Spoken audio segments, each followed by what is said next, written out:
नमस्कार, आप देख रहे हैं आप अभी तक और मैं हूं आपके साथ कृतिका सूर्यवंशी। बुलेटिन की शुरुआत करते हैं बड़ी खबर के साथ। उत्तराखंड में होने वाले विधानसभा चुनाव के मद्देनजर बीजेपी ने दावा किया है कि पार्टी में शुक्रवार देर रात मचे घमासान का निपटारा हो गया है। इस दौरान कैबिनेट बैठक में इस्तीफा देने की घोषणा करने वाले वन और पर्यावरण मंत्री हरक सिंह को मना लिया गया है। इसके लिए आलाकमान को दखल देना पड़ा। बता दें कि धामी सरकार के वरिष्ठ मंत्री और राज्य के कद्दावर नेता हरक सिंह रावत ने शुक्रवार को अचानक पद से इस्तीफा दे दिया था। इसके बाद हरक सिंह के करीबी और देहरादून की रायपुर विधानसभा सीट से विधायक उमेश शर्मा काऊ ने भी इस्तीफा दे दिया था, जिसके बाद राजनीतिक कयास लगाए जा रहे थे कि इससे बीजेपी को काफी नुकसान हो सकता है। लिहाजा पार्टी हाईकमान कंट्रोल करने के लिए एक्टिव हो गया। दरअसल बीजेपी की परेशानी इसलिए भी बढ़ गई थी कि राज्य के पूर्व सीएम हरीश रावत को कांग्रेस आलाकमान से चुनाव का पार्टी का नेतृत्व करने का अधिकार मिल गया है।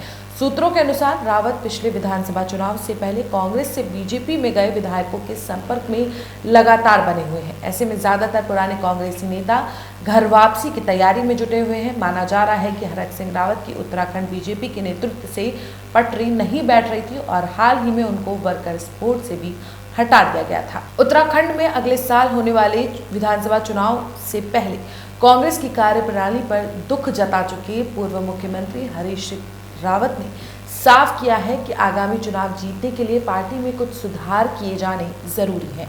कभी कभी दर्द व्यक्त करना भी पार्टी के लिए फायदेमंद होता है। कुछ दिनों पहले सोशल मीडिया पर हरीश रावत ने पार्टी के भीतर गुटबाजी को लेकर दुख जताते हुए लिखा था कि उनके संगठन के लोग ही उनके काम में अड़चन बन रहे हैं। रावत की नाराजगी उनके अधिकारों में हस्तक्षेप और पाबंदियों को लेकर रही है, जिसके बारे में रावत ने साफ संकेत देते हुए लिखा था कि वो राजनीति से संन्यास या कांग्रेस पार्टी से अलग होने के बारे में विचार कर रहे हैं। एक तरफ से कांग्रेस को चेतावनी देते हुए रावत ने लिखा था कि वो नए साल में कोई बड़ा कदम उठा सकते हैं। इसके बाद से ही उत्तराखंड की राजनीति में हड़कंप सा मच गया था। हरीश रावत के ट्वीट के बाद कांग्रेस आलाकमान हरकत में आया और उत्तराखंड कांग्रेस में डैमेज कंट्रोल करते हुए चुनाव कैंपेन कमेटी के प्रमुख हरीश रावत की सारी बातें मान ली। इस पूरे मामले पर अब हरीश रावत का बयान आया है। उन्होंने कहा है कि कदम कदम बढ़ाए जा, कांग्रेस के गीत गाए जा। ये तो मैं पहले भी कर रहा था, बस इस बार मैंने उसमें थोड़ा सा ढोल बजा दिया।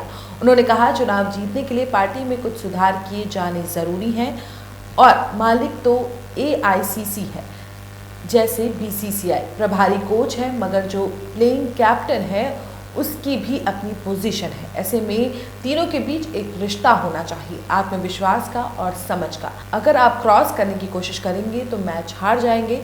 उन्होंने कहा कि मैंने जो कुछ भी कहा है वो मैच जीतने के लिए कहा है। कभी ऐसी पीड़ा व्यक्त करना पार्टी के लिए ज़रूरी होता है और इससे पार्टी को लाभ होगा। रावत ने कहा पार्टी आलाकमान ने क्लियर कर दिया है कि हम सबको मिलकर चलना है और चुनाव में मुझको आगे रखकर ही पार्टी के सभी नेताओं को सहयोग करना है। उसमें जरा सा ढोल बजा दिया, कहा कि भाई कुछ चीजें ऐसी हैं जिसका कोर्स करेक्शन इलेक्शन स्ट्रेटेजी के लिए जीतने के लिए जरूरी है। और एक बात जो हमको समझनी पड़ेगी, कहीं भी समझना है, मालिक तो AICC है, लाइक BCCI, जो प्रभारी हैं वो कोच हैं, मगर जो प्लेइंग कैप्टन है उसकी भी अपनी पोजीशन है। तो तीनों के बीच में देयर शुड बी एक रिश्ता होना चाहिए, कॉन्फिडेंस का और समझ का। और क्रॉस पर्पस के लिए खेलेंगे तो विल लूज द मैच। तो जो मैंने कहा वो मैच जीते हैं उसके लिए कहा, और मैं सामान्य तौर पर कहता तो फिर बहुत सारी चीज़ें राजनीति के अंदर होती है। लोग कहते हैं आप राजनीतिक एडजस्टमेंट के लिए कहा जा रहा है, तो कभी कभी जो है ऐसी पीड़ा व्यक्त करना भी पार्टी के लिए लाभदायक होता है और मैं समझता हूँ इससे लाभ होगा। सर, पीड़ा आपने व्यक्त की और आप कल बेखल जो पीड़ा के साथ जो है आप डॉक्टर के पास भी गए, तो अगर आपकी शब्दों में ही मैं कहूँ तो आप डॉक्टर के पास भी गए, तो डॉक्टर ने क्या उस पीड़ा का समाधान कर दिया है? क्या माना जाए कि अब देखिए, दो बातें बिल्कुल उन्होंने क्लियर कह दी।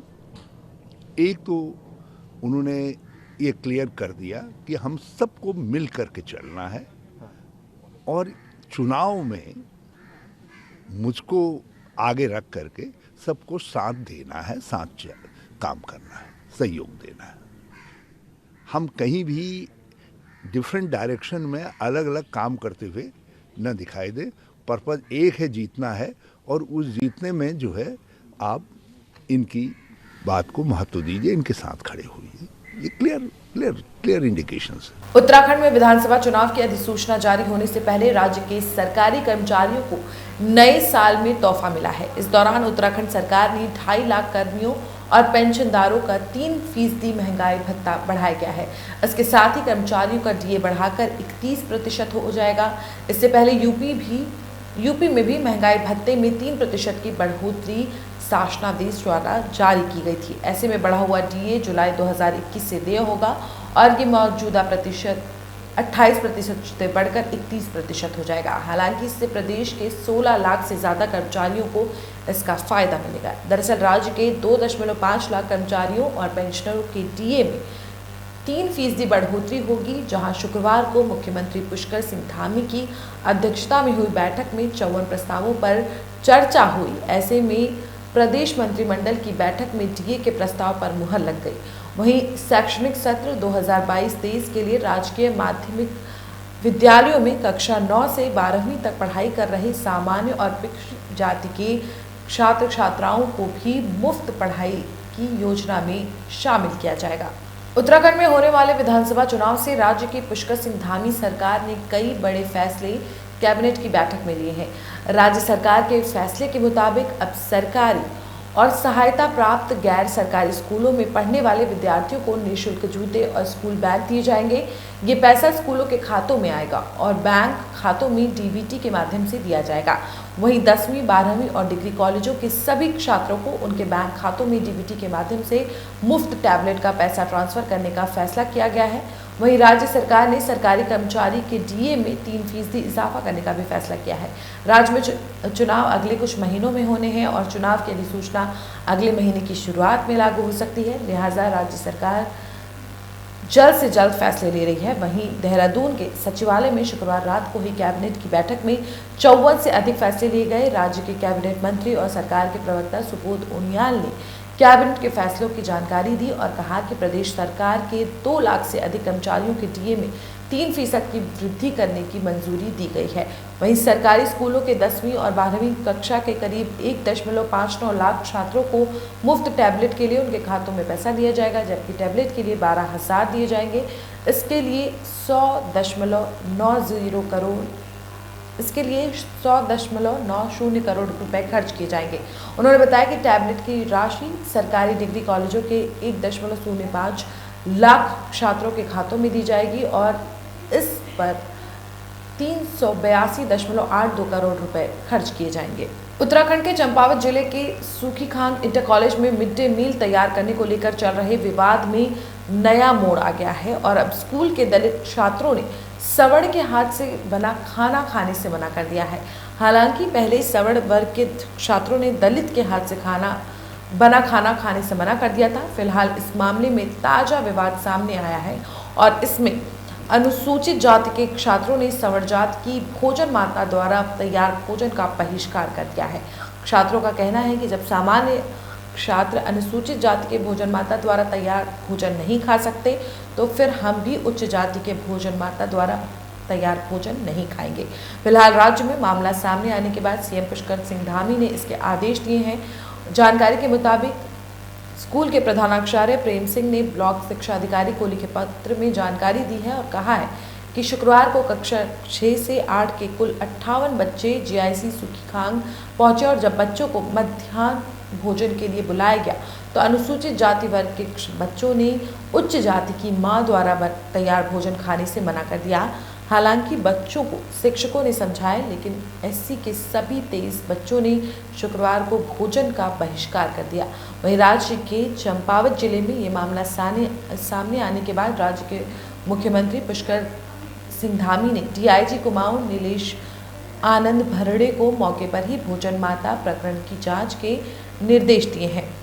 उन्होंने कहा कि इसके जरिए माहौल खराब किया जा रहा है और जो माहौल खराब कर रहा है उन पर नजर रखी जाए और कार्रवाई किया जाए।